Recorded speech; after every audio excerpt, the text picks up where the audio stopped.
কাশ্মীর ভারতের মানচিত্রে তো একটা অবিচ্ছেদ্য অংশ, তাই না? কিন্তু এর ইতিহাসটা, আচ্ছা, সেটা কিন্তু বেশ জটিল আর একটা অমীমাংসিত সংঘাতের গল্প।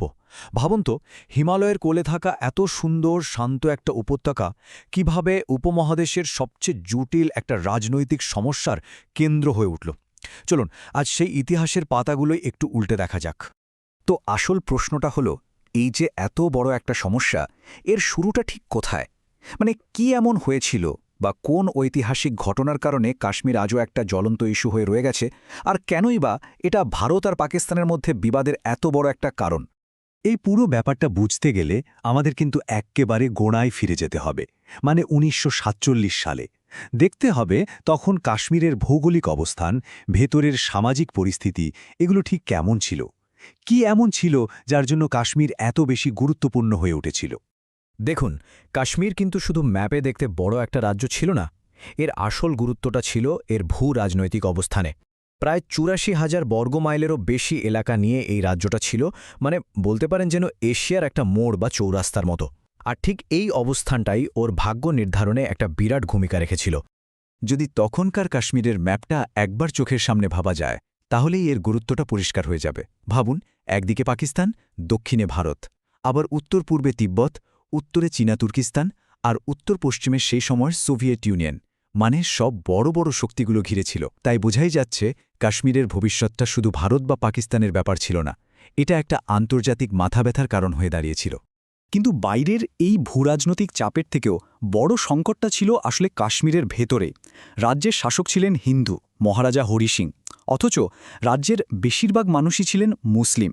এই যে একটা বিভাজন, শাসকের ধর্ম আর প্রজাদের ধর্ম আলাদা, এটাই কিন্তু পরবর্তীকালে সব সিদ্ধান্তকে একটা মারাত্মক জটিল প্যাচের মধ্যে ফেলে দিয়েছিল। ব্রিটিশরা যখন ভারত ছেড়ে যাচ্ছিল, তখন ওরা দেশীয় রাজ্যগুলোকে একটা অপশন দেয়, হয় ভারতে যোগ দাও, নয়তো পাকিস্তানে, অথবা চাইলে স্বাধীনও থাকতে পারো। কাশ্মীরের জন্য এই সিদ্ধান্তটা নেওয়াটা ছিল এক কথায় একটা অগ্নিপরীক্ষা, আর এই সিদ্ধান্তহীনতাই একটা গভীর সংকট তৈরি করে। তখনকার ভাইসরয় লর্ড মাউন্টব্যাটেন কিন্তু মহারাজা হরি সিংকে একেবারে সোজা সাপটা পরামর্শ দিয়েছিলেন, হয় ভারত না হয় পাকিস্তান, মাঝখানে থাকার কোনো উপায় নেই।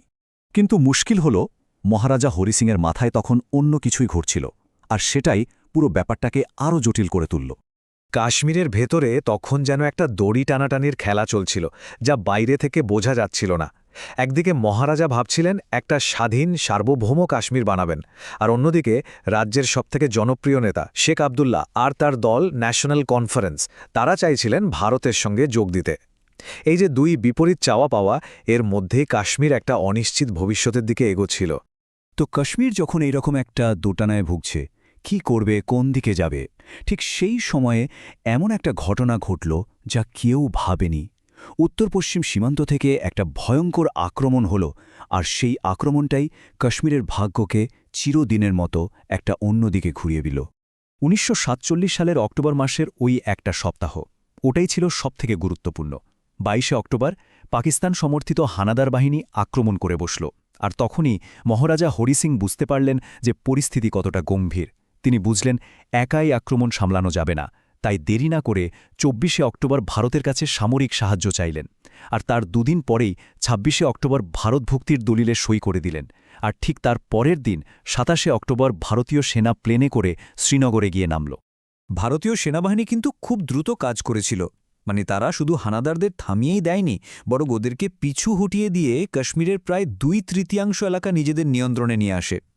এই যে সামরিক সাফল্যটা, এটাই কিন্তু কাশ্মীরের ভবিষ্যৎ নির্ধারণে একটা বিশাল ভূমিকা রেখেছিল। সামরিক পরিস্থিতি একটু নিয়ন্ত্রণে আসতেই কাশ্মীরে কিন্তু রাজনৈতিক ব্যবস্থাটাকেও গুছিয়ে নেওয়া হয়। সেই মাসেই, মানে ৩১শে অক্টোবর, শেখ আবদুল্লার নেতৃত্বে একটা আপৎকালীন বা জরুরি সরকার তৈরি করা হয়। আর এই সরকার গঠন করার মাধ্যমেই কাশ্মীরের ভারতভুক্তি একটা প্রশাসনিক রূপ পায়। কিন্তু গল্পটা এখানেই শেষ নয়, যুদ্ধটা আসলে থামেনি। কাশ্মীরের ভারতে যোগ দেওয়ার ঘটনাটা, যেটা এতদিন ভারত পাকিস্তানের বিষয় ছিল, সেটা একটা আন্তর্জাতিক ইস্যু হয়ে দাঁড়াল। আর এটা হলো তখন যখন ভারত ঠিক করল যে এই সমস্যাটা তারা সম্মিলিত জাতিপুঞ্জ বা ইউনাইটেড নেশনসে নিয়ে যাবে। একদিকে ভারত শেখ আবদুল্লাকে নিয়ে সরকার গড়ছে, অন্যদিকে পাকিস্তানও কিন্তু বসেছিল না। তারা তাদের দখলে থাকা কাশ্মীরের অংশে আজাদ কাশ্মীর নামে একটা আলাদা সমান্তরাল সরকার তৈরি করে ফেলল। এর ফল কি হল? কাশ্মীর শুধু ম্যাপেই ভাগ হল না, রাজনৈতিকভাবেও পুরোপুরি দুভাগ হয়ে গেল। পাকিস্তানের দিক থেকে কিন্তু ছোটখাটো আক্রমণ আর চাপ আসতেই থাকছিল। তো একটা বড়সড় পুরোদস্তুর যুদ্ধ এড়ানোর জন্যই ১৯৪৭ সালের একেবারে শেষ দিনে মানে ৩১শে ডিসেম্বর ভারত ঠিক করল যে তারা এই বিষয়টা নতুন তৈরি হওয়া সম্মিলিত জাতিপুঞ্জের নিরাপত্তা পরিষদে তুলবে। তাদের আবেদন ছিল একটাই, কাশ্মীরে পাকিস্তানের হস্তক্ষেপ বন্ধ করা হোক। জাতিপুঞ্জে এই নিয়ে অনেক লম্বা আর জটিল আলোচনা হলো। শেষ পর্যন্ত নিরাপত্তা পরিষদ একটা সমাধানের রাস্তা দেখালো, সেটা হলো গণভোট বা প্লেবিসাইট। কিন্তু তার জন্য দুটো খুব কঠিন শর্ত দেওয়া হলো।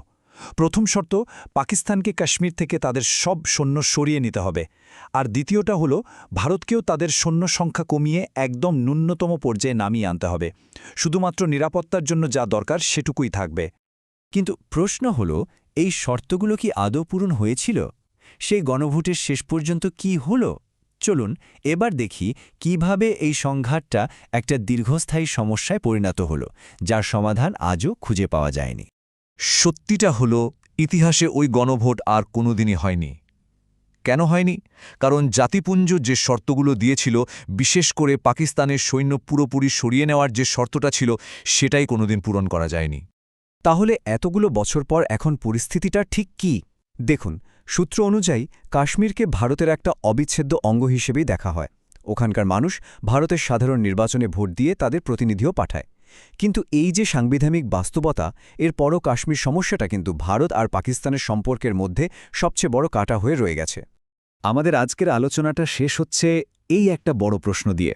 ৭ দশকেরও বেশি সময় তো কেটে গেল, তারপরেও কি এই জটিল ভূ-রাজনৈতিক সমস্যার কোনো স্থায়ী সমাধান আসলেই সম্ভব হয়নি?